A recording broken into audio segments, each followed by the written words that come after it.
Welcome back, everyone. A bill seeking the alteration of the 1999 Constitution to create a new Oyo State passed the second reading in the House of Reps on Tuesday. According to the sponsor of the bill, Akeem Adeyemi, the proposed state will have Oyo Town as its capital city. Leading the debates on the general principles of the bill, Adeyemi, who represents Oyo Federal Constituency in Oyo State, stated that the agitation for the creation of new Oyo State is not entirely new.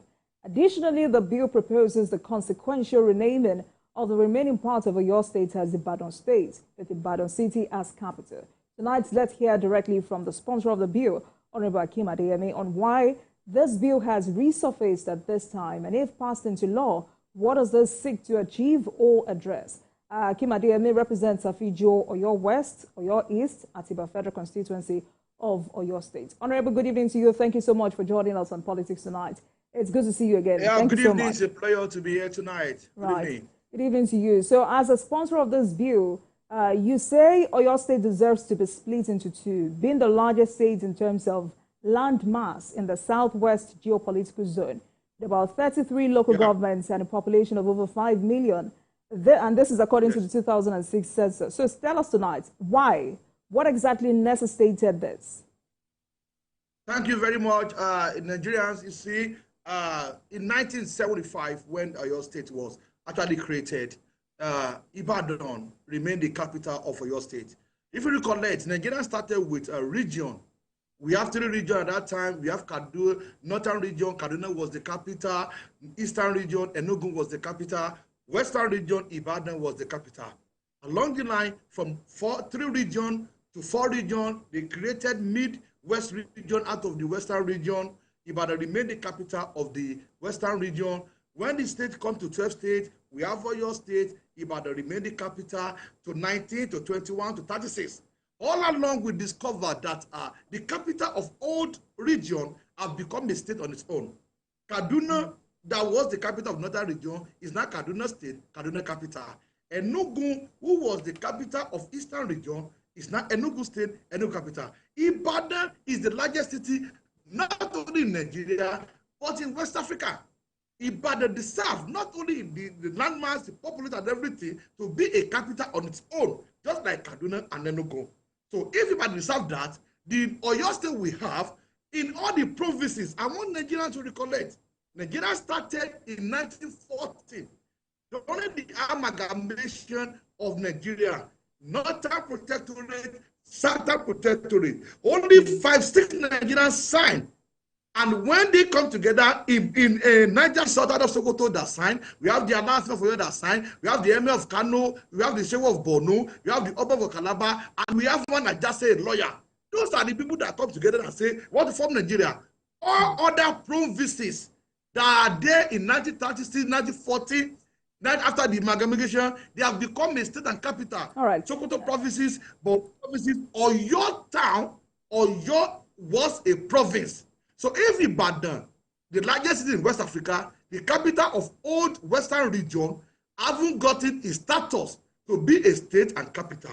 If we get that, Ibadan will be a state and capital, and Oyo province, who has been the linguistic, the cultural heritage of great Yoruba nation, deserves to be the capital of the new Oyo State. All right. Thank you for starting that way, because, I asked those questions because you say this agitation is an urgent call for balancing of this national equation. Yes. And for those out there who are still wondering, what exactly are we balancing? So I liked that you also, started that. In 1983, the National Assembly, both the Senate and the House of Representatives, passed this law that there's need to create new Oyo State, Oyo capital. Also in 2014, during the National Conference, the confab in Abuja, the report eventually submitted to the president of this country on the creation of new Oyo State, Oyo capital, and Ibadan to be Ibadan State capital was submitted in the final report. All right. So let's talk further on how sustainable this is. When you say the call to make Oyo Town the capital of the proposed new Oyo State is justified considering the physical, administrative, and government facilities currently situated in Oyo Town. If and when created, what factors will make it economically, politically viable, and sustainable? I've already talked about the political viability of Oyo Town. From the old provinces, status in Nigeria, the history of your kingdom, the history of your empire. We all know that. Now we talk about the agriculture, the arable lands in the New Oyo, the mineral resources in the New Oyo. Already, okay, let's talk about the security. The area command in Oyo cover 14 local government already in this 33 local government of Oyo State. When you talk about Oyo Town, many agencies of Oyo State government as its parastatal is a sub-headquarter in Oyo Town already. All the GRAs of this world that we have from the colonial masters during the colonial days down to Old Oyo, Old Western region, down to Old Western State are present in Oyo. So if you start this state, if you created new Oyo State, Ibadan State, Ibadan capital, we are comfortable that the state will not be funded, and we can assure Nigerians that we have a viable state that will not be economically disadvantaged. I can assure you that. I'm sure you're aware of this. In the ongoing constitution review, there is a bill to create Okeogun State, sponsored by Oluwole Oke, and many see this as duplication of effort. Yes. How do you react to this? It's not duplication. Let me tell you something. The Okeogun people have the right to agitate, and they have the constitutional right to seek for something. Okeogun want 10 local government to make up their state. There's no doubt about that. They have the right to agitate. Are you with me? We are talking about if Okeogun say they want Okeogun State. Okeogun, you can tell us what will happen to the rest part of the state. I am telling you. Honorable, please go ahead. Your state to 2. Okeogun have their right, the constitutional right to say what they want, and they can fight. We are talking about city, Ibadan, in the Africa, the capital of Old Western region, where Kaduna, the capital of Northern region, has got the Kaduna State, Kaduna capital. Enugu, the capital of Old Eastern State, have got the Enugu State, Enugu capital. Ibadan deserves to be Ibadan State and Ibadan capital. If that happens, what happened to the rest part of the state is now a new Oyo State. Okay. And we have a new Oyo State, Oyo being the lingua franca, the received pronunciation of the Yoruba tongue, the lingua franca language. Let me tell you something. Let me just give you the traditional hereditary relationship between Oyo, Ogbomoso, and Okeogun.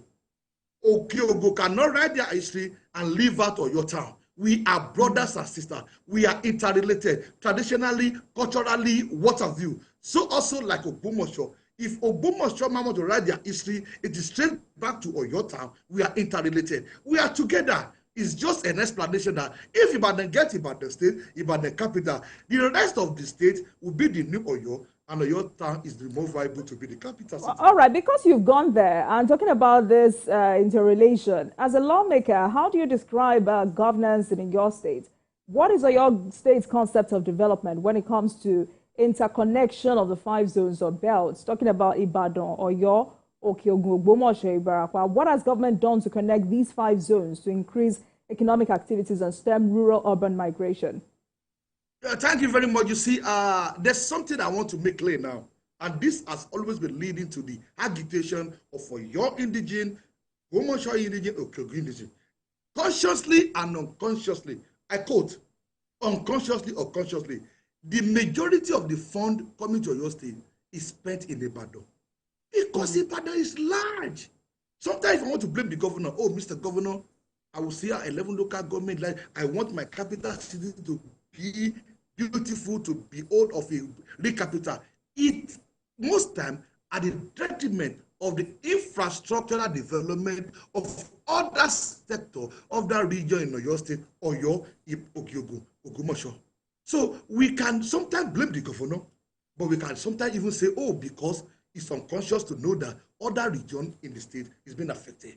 By and large, our governor will come and defend himself what a lot of things have done to bring about the whatever you ask. But I can tell you, even if I say otherwise, the Oyo people gave Makinde mandate to rule for the next 3 years, which is going to do, and we are still we are still open and charge him to do more for your state as he's trying. All right. Honorable, the agitation for the creation of more states is coming from different quarters. Is the timing right, considering the number of issues confronting the country at the moment?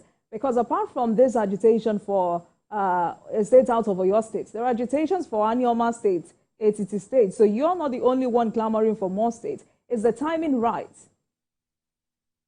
There's nothing wrong in timing when you talk about agitation. I just give you an example now. If I am from Oyo State and I look at the reports of my state government, and I discovered that, okay, I want to score my state governor high in infrastructure, what have you. But at the same time, I realized that 80% of the fund is spent in Ibadan. Wow. Oh, Ibadan is the capital. Fine. What about Okyogo? What about Oyo and Ogumosho? This leads to agitation, development, eradication of poverty is part of the agitation that make people to ask for, okay, fine, I think we need more states to spread development. There's nothing wrong about the timing. It will start someday and it will be achieved one day. In 1914, it was only Northern Protectorate and Southern Protectorate. And after 1940, when we get to independence, we start with 3 regions. After 3 regions, by 1963, there's Midwestern region. It's become 4 regions. By 1967, it started with 12 states. By 1976, we go to 19 states. 1997, we go to 1979, 19 states. By 1983, by 1985, by 1996, 1991, 92. So we move from 2 protectorate, 3 regions, 4 regions, 12 states, 19 states, 21 states, 30 states, 36 states. So what is stopping us that we don't go to 40? We still get to 50. But, you know, there are those who say this agitation is for selfish and political reasons, and, I mean, not for the development of the states or better living conditions or demarginalization of some communities or zones. Some say this bill has resurfaced because some of you are gunning for the governorship seats. And with the current arrangements, it may be very difficult for a lot of you to achieve this goal. In my own case, I just told you that as far back as 1993. So the people, our forefather that started agitating in 1993, that got the Senate and the House of Rep to pass the bill in 1993. If somebody is planning to be governor then, it was not materialized. Is the person still alive now? In 2014, the gladiators that led this confab to pass near your state or your capital are they still in political circle now to contest the governor. And Akeem Adeyemi, I want to let you know something. I am not standing for myself. This is for and on behalf of the entire people for your town. They sent me to say this. It is not my idea alone. My father, in 1975, Adeyemi III, asked for break Western region into 3. Adeyemi III led the debate that the whole Western region must be broken into 3. And they break it into 3, Oyo State, Ondo State, and Ogun State, as far back as 1975. My father was part of those, my grandfather, Alaafin Oyo, was part of those that signed for the amalgamation of Nigeria. If my own direct father was part of those that asked for the creation of Oyo State from Western State in 1975. If now Akeem Adeyemi, I'm championing the creation of new Oyo State, your capital, and you still think because I want, what are you talking about? It's beyond somebody's political aspiration. It is the agitation of the entire Oyos. It is the liberation of the entire Oyos. It is the right of the entire Oyos. We have been the Oyo province. We deserve it. All right, so, I mean, this bill has passed a second reading. So how optimistic are you that your agitation will be actualized and come to friction? Let me ask you one question. Let's say maybe next month, next year now, you're talking about just whatever political instability, whatever political exigency just come up and say they want to create state. If you have not agitated, how will somebody remember us? So if you have not moved this bill now, you have not submitted any memorandum, and they just wake up, Nigeria uses that let's create more states for development for whatever reason to get to the grassroots, how would we be considered? So it is not, there's nothing wrong in the timing. There's nothing wrong to stop the people from agitating. We are agitating to tell Nigerians that there's need to break Oyo State into 2 because of the large landmass, because of the status of Ibadan, and because Oyo town was a former province who among all the earlier provinces have not gotten the state as the capital. That is why we are clamoring. All right. I mean, we'll continue to monitor this development. But everybody, I mean, let me take you up on other matters. I mean, it's been a year, over a year Okay. since you came on Politics Tonight. I want you to also talk about Yeah. your party, the APC in your state. First, let me commiserate with you over the demise of your state chairman. But how do you react to Thank the you. latest appointment of former Minister of Youth and Sport Development, Sunday Dare, by President Bola Perfect. Tinubu? He's now the president's public Chief Sunday communications Dare advisor. What does this mean Chief Sunday to... Dare is a perfect gentleman. He's a Right, party so man, what does and this mean to your party? And talk to us about his capacity to deliver on this new responsibility. Number one, Sunday Dare has been a perfect gentleman. He ran peg and ran O. Sunday Dare has distinguished himself not only when he was working with the Ashwaji Tinubu in Lagos as chief of staff and the party assistant, also when he was a member, executive commissioner in the NCC, he performed wonderfully well. Don't forget that I was the chairman's committee on communication. A year after he was made the minister, the same year he was made the minister, he left NCC. I look at the record, look at the NCC record. I know a lot of things he did to move NCC forward. And as the Minister of Youth and Sport, I can assure you, Sunday Dare, look at what's happening in National Stadium, the rebuilding of National Stadium in Abuja, and almost done in Lagos, and the performance of Nigerian contingent to the last Olympic. We can give Sunday Dare a pass mark. Sunday Dare is a communicator, a very brilliant Nigerian. His education transfers to Harvard, in London Business School. He's a perfect, he's a rank peg in Rado. And as a party in your state, I can assure you that his appointment rekindled the hope of party loyalists that worked tirelessly for the victory of Ashwaji Bola Tinubu. We are happy. We want to thank the president that Oyo State APC and Oyo State Indigenous are happy in the appointment of Chief Sunday Dare. Right, interesting. So it was about a week and a half, if I'm not mistaken. The Southwest Caucus of the APC declared its readiness to flush out both Osun and Oyo State from the firm grips of the PDP. But my question to you tonight is, how united is Oyo APC? How much has been achieved in terms of reconciliation? What more do you think needs to be done to bring peace to APC in Oyo State for you to present a united front for the 2027 election? Thank you very much. Don't forget that the last election, APC claimed the 3 senators and we won 8 or 9 House of Reps seats in Oyo State. It's for you to show you that there's APC on ground in Oyo State. No diggity, no doubt. Now, back to your question. APC broke into 2 before the last election. And I can tell you that 90% of those that left for Accord Party are back in the party. This has strengthened the APC. Reconciliation, assimilation, togetherness is happening in the party now. We are stronger than we were in 2023. That is a plus to us. And also, the performance of the senators, of the 3 senators in Oyo State, has been so tremendous. And also, our APC honorable members are doing wonderfully well to let the Nigerians, Oyo State indigenes, get the dividend of democracy. I can assure you that come 2027, we are giving the PDP a good fight, and we will take over the Agodi government house. All right, buddy. I mean, I asked the question because there's been lamentation among party members about the absence of a party leader since the death of former Governor Abiola Ajimobi, who, according to them, should have been a rallying point for members, so members could run to him in case there was a problem. So how do you address that? Definitely, we will always miss Isiaka Abiola Ajimobi. We will always miss him.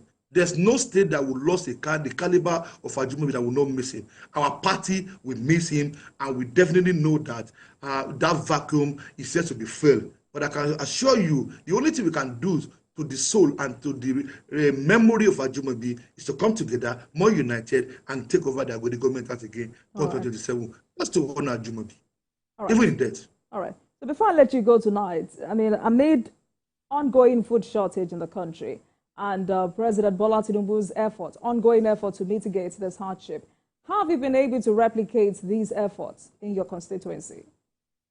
Thank you very much. I don't think you have enough time to let you know a lot of things I have been doing personally as House of Rep member, Afijo, Atiba, East and West in Oyo Federal Constituency. I have tremendously support agriculture. I'm telling you, even luckily for me, your TV station are always on ground to see how we have been retraining farmers in the federal constituency. As at the last count, I can tell you, close to 2,000 bags of fertilizer have been distributed by Akeem Adeyemi, MHR, to the farmers in Oyo State. And I want to tell you, I'm telling the viewers at home, it's an opportunity for me to even say that come next week, Thursday, Friday, and Saturday, there will be a great training for over 450 farmers in my constituency on modern crop production, and I'll be giving another set of fertilizers to them and cash so that we can together support the president to eradicate food shortage in our constituency and Nigeria at large. All right. Thank you so much, Honorable Akeem Adeyemi, member House of Reps representing Afijio, Oyo West, Oyo East, Atiba West Federal Constituency of Oyo State. Thank you so much for your time on Politics Tonight. Thank you. It's a pleasure to be here, to be on the TV tonight. Thank you. Right, let's take a